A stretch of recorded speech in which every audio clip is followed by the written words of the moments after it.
सुबह के लगभग 6 बजे का समय था इजराइल में। अचानक कई फाइटर जेट्स उड़ान भरते हैं, जिनमें लंबी दूरी की हाई प्रिसीजन मिसाइलें लगी हुई थीं। CIA और इजरायली इंटेलिजेंस के अनुसार ईरान की टॉप लीडरशिप उस समय तेहरान के एक सरकारी कंपाउंड में मौजूद थी। इनमें देश के supreme leader Ayatollah Ali Khamenei भी शामिल थे। फाइटर जेट्स के उड़ने के 2 घंटे 5 मिनट बाद इजराइल की मिसाइलें सीधे उस कंपाउंड पर गिरती हैं। यहीं से शुरू होती है वह घटना जिसने पूरी दुनिया को हिला दिया।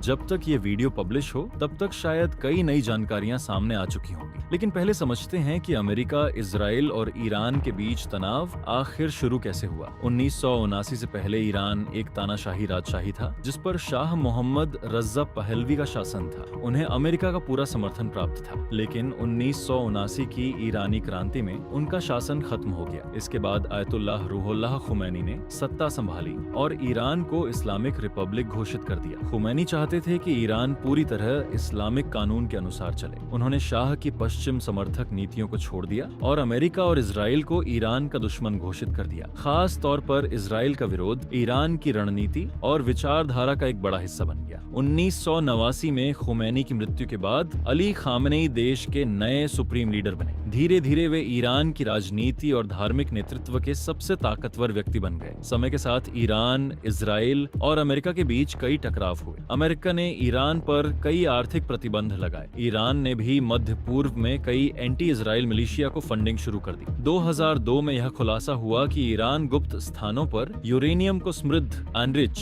कर रहा है। यह यूरेनियम न्यूक्लियर रिएक्टर या न्यूक्लियर बम दोनों के लिए इस्तेमाल हो सकता था। अमेरिका और उसके सहयोगियों को डर था कि ईरान परमाणु हथियार बना सकता है। हालांकि ईरान हमेशा कहता रहा कि उसका कार्यक्रम सिर्फ ऊर्जा के लिए है। ईरान के परमाणु कार्यक्रम को रोकने के लिए अमेरिका और इजराइल ने कई तरीके अपनाए। साइबर अटैक, वैज्ञानिकों की हत्या और कूटनीतिक बातचीत। 2015 में बराक ओबामा प्रशासन ने ईरान के साथ एक न्यूक्लियर डील की। इस समझौते के अनुसार ईरान को न्यूक्लियर बम बनाने से रोका जाएगा, लेकिन 2018 में डोनाल्ड ट्रंप ने इस समझौते से अमेरिका को बाहर निकाल लिया। इसके बाद से दोनों देशों के बीच तनाव और बढ़ गया। 2025 में जब नए समझौते पर बातचीत चल रही थी, तभी इजराइल और अमेरिका ने ईरान के कई परमाणु ठिकानों पर एयर स्ट्राइक कर दी। इन हमलों में 3 बड़े न्यूक्लियर साइट्स को भारी नुकसान पहुंचा। उसी साल ईरान की अर्थव्यवस्था और खराब हो गई। मुद्रा की कीमत गिर गई, खाने पीने की चीजें महंगी हो गई और जनता में गुस्सा बढ़ने लगा। 2025 के अंत तक पूरे देश में बड़े पैमाने पर विरोध प्रदर्शन शुरू हो गए। लोग इस्लामिक रिपब्लिक को खत्म करने की मांग कर रहे थे, लेकिन सरकार ने इन प्रदर्शनों को बहुत क्रूर तरीके से दबा दिया। इंटरनेट बंद कर दिया गया, हजारों लोग मारे गए और लगभग 50,000 लोगों को गिरफ्तार कर लिया गया। इस दौरान अमेरिका ने भी मध्य पूर्व में अपनी सैन्य ताकत बढ़ानी शुरू कर दी। 26 फरवरी को जेनेवा में आखिरी कूटनीतिक बातचीत हुई, लेकिन यह बातचीत असफल रही। 28 फरवरी सुबह लगभग 9:40 बजे तेहरान में ये सरकारी कंपाउंड ईरान के राष्ट्रपति कार्यालय, नेशनल सिक्योरिटी काउंसिल और सुप्रीम लीडर के कार्यालय के पास स्थित था। CIA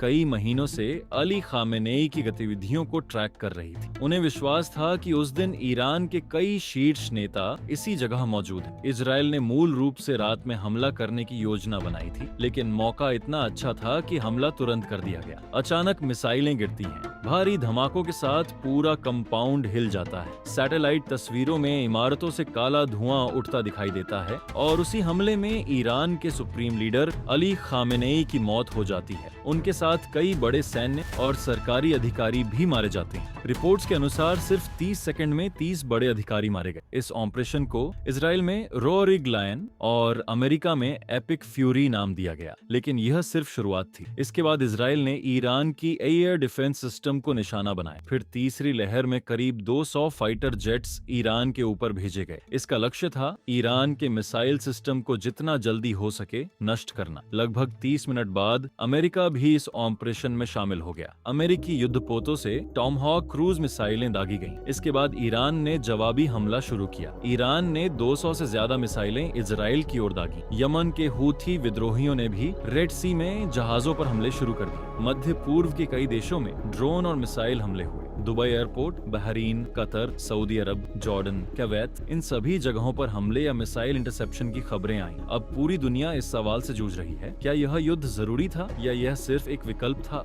अगर हर देश अपने दुश्मन को कमजोर देखकर हमला करने लगे तो दुनिया में लगातार युद्ध चलता रहेगा। अंतर्राष्ट्रीय कानून के अनुसार ऐसे युद्धों को अक्सर गैर कानूनी माना जाता है। इस बीच तेल की कीमतें तेजी से बढ़ गई हैं। विशेषज्ञों का कहना है कि अगर हॉर्मुज जल्द मरुमध्य बंद हुआ तो पूरी दुनिया में ऊर्जा संकट आ सकता है। ईरान में कुछ लोग सुप्रीम लीडर की मौत का जश्न मना रहे हैं, जबकि कई लोग शोक मना रहे हैं। फिलहाल यह साफ नहीं है कि ईरान का अगला सुप्रीम लीडर कौन होगा, लेकिन एक बात तय है, यह संघर्ष अभी खत्म नहीं हुआ है और आने वाले दिनों में यह स्थिति और भी खतरनाक हो सकती है।